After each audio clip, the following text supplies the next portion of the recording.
ಬೇಬಿಮಾ ನನ್ ಪ್ಯಾಂಟ್ ಅಲ್ಲಿ 500 ರೂಪಾಯಿ ಇತ್ತು, ಏನಾದ್ರು ಎತ್ಕೊಂಡಾ? ಹೂ ಬೇಬಿ ಎತ್ಕೊಂಡೆ. ಕೇಳಿದ್ರೆ ನಾನೇ ಕೊಡ್ತಾ ಇರ್ಲಿಲ್ವಾ, ಏನಕ್ಕೆ ಎತ್ಕೊಳಕ್ ಹೋದೆ? ಎಷ್ಟ್ ದಿವಸ ಅಂತ ನಿನ್ನೆ ಕೇಳಿ, ನನ್ಗೂ ನನ್ ಕಾಲ್ ಮೇಲೆ ನಿಂತ್ಕೋಬೇಕು ಅಂತ ಇರಲ್ವಾ? ಹೌದು ಸರಿ, ಏನಕ್ಕೆ ಎತ್ಕೊಂಡೆ? ಅದು ನನ್ ಮಕ್ಕಳ ಮೇಲೆ ತುಂಬಾ ಪಿಂಪಲ್ಸ್ ಮತ್ತೆ ಸ್ಕಿನ್ ಆಯಿಲಿ ಆಗ್ಬಿಟ್ಟೈತೆ, ಅದಕ್ಕೆ ಅದನ್ನ ಫೇಸ್ ವಾಶ್ ಟ್ರೈ ಮಾಡೋಣ ಅಂತ ಎತ್ಕೊಂಡೆ.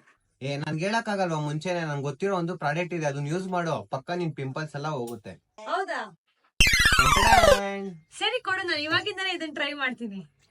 ಅವ್ನು ನಂಗೆ ಕೊಟ್ಟಿದ್ದೆ ಡರ್ಮ್ ಡಾಕೋರ 2% ಸೈಲಿಸೈಲಿಕ್ ಆಸಿಡ್ ಫೇಸ್ ವಾಶ್. ಈ ಒಂದು ಪ್ರಾಡಕ್ಟ್ ನನ್ನ ಫೇಸ್ ಮೇಲೆ ಮ್ಯಾಜಿಕ್ ನೇ ಕ್ರಿಯೇಟ್ ಮಾಡಿದೆ. ಈ ಫೇಸ್ ವಾಶ್ ನ ಬೆಳಿಗ್ಗೆ ರಾತ್ರಿ ಕನ್ಸಿಸ್ಟೆಂಟ್ ಆಗಿ ಯೂಸ್ ಮಾಡ್ತಾ ಬರ್ತಾ ಇದೀನಿ. ಫಸ್ಟ್ ವಾಶ್ ಅಲ್ಲೇ ನೀವು ರಿಸಲ್ಟ್ ನ ನೋಡ್ತೀರಾ. ಈ ಒಂದು ಪ್ರಾಡಕ್ಟ್ ಗೇಮ್ ಚೇಂಜರ್ ಪ್ರಾಡಕ್ಟ್ ಅಂತಾನೆ ಹೇಳ್ಬೋದು. ಇದು ನಿಮ್ ಸ್ಕಿನ್ ಅಲ್ಲಿ ಇರೋ ಆಯಿಲ್ ನ ಕಂಟ್ರೋಲ್ ಮಾಡುತ್ತೆ, ಹಾಗೆ ನಿಮ್ ಪಿಂಪಲ್ಸ್ ನ ಕೂಡ ರೆಡ್ಯೂಸ್ ಮಾಡುತ್ತೆ. ನಿಮ್ಗೆ ಕ್ಲಿಯರ್ ಅಂಡ್ ಕ್ಲೀನ್ ಸ್ಕಿನ್ ನ ಕೊಡುತ್ತೆ. ನಮ್ ಫೇಸ್ ಅಲ್ಲಿ ಪಿಂಪಲ್ ಕಾಸ್ ಆಗಕ್ಕೆ ಮೇನ್ ರೀಸನ್ ಈ ಆಯಿಲ್ ಸ್ಕಿನ್. ಸೊ ಈ ಒಂದು ಪ್ರಾಡಕ್ಟ್ ಎಕ್ಸೆಸ್ ಆಯಿಲ್ ನ ಕಂಟ್ರೋಲ್ ಮಾಡುತ್ತೆ, ಅದರಿಂದ ಪಿಂಪಲ್ಸ್ ಕೂಡ ರೆಡ್ಯೂಸ್ ಆಗುತ್ತೆ. ನೀವೇ ನೋಡ್ತಾ ಇರಬಹುದು, ನಾನು ಟಿಶ್ಯೂ ಪೇಪರ್ ಇಂದ ಆಯಿಲ್ ಟೆಸ್ಟ್ ನ ಮಾಡ್ತಾ ಇದ್ದೀನಿ. ನನ್ನ ಫೇಸ್ ಅಲ್ಲಿ ಒಂಚೂರು ಆಯಿಲ್ ಇಲ್ಲ, ಯಾಕಂದ್ರೆ ನಾನು ಈ ಒಂದು ಪ್ರಾಡಕ್ಟ್ ನ ಯೂಸ್ ಮಾಡ್ತಾ ಇದ್ದೀನಿ, ಅದಕ್ಕೋಸ್ಕರ. ಅಂಡ್ ಈ ಒಂದು ಪ್ರಾಡಕ್ಟ್ ಡರ್ಮಟಾಲಜಿಕಲಿ ಟೆಸ್ಟೆಡ್. ನಿಮ್ಗೆ ಏನಾದ್ರೂ ಆಯಿಲ್ ಸ್ಕಿನ್ ಅಥವಾ ಪಿಂಪಲ್ಸ್ ಇದ್ರೆ ಈ ಒಂದು ಪ್ರಾಡಕ್ಟ್ ಬೆಸ್ಟ್ ಅಂತಾನೆ ಹೇಳ್ಬೋದು. ನನ್ನ ಒಂದು ಕಾನ್ಫಿಡೆನ್ಸ್ ಎಲ್ಲೂ ಡ್ರಾಪ್ ಆಗಲ್ಲ. I still walk with pride. I never let acne define me and I use to have my usual fun wherever I go. ನಿಮ್ಗೂ ಮ್ಯಾಜಿಕಲ್ ಪ್ರಾಡಕ್ಟ್ ಬೇಕಂದ್ರೆ ಪರ್ಪಲ್ ಆಪ್ ನ download ಮಾಡಿ ಅಥವಾ ಕೆಳಗೆ ಕೊಟ್ಟಿರೋ QR ಕೋಡ್ ನ scan ಮಾಡಿ.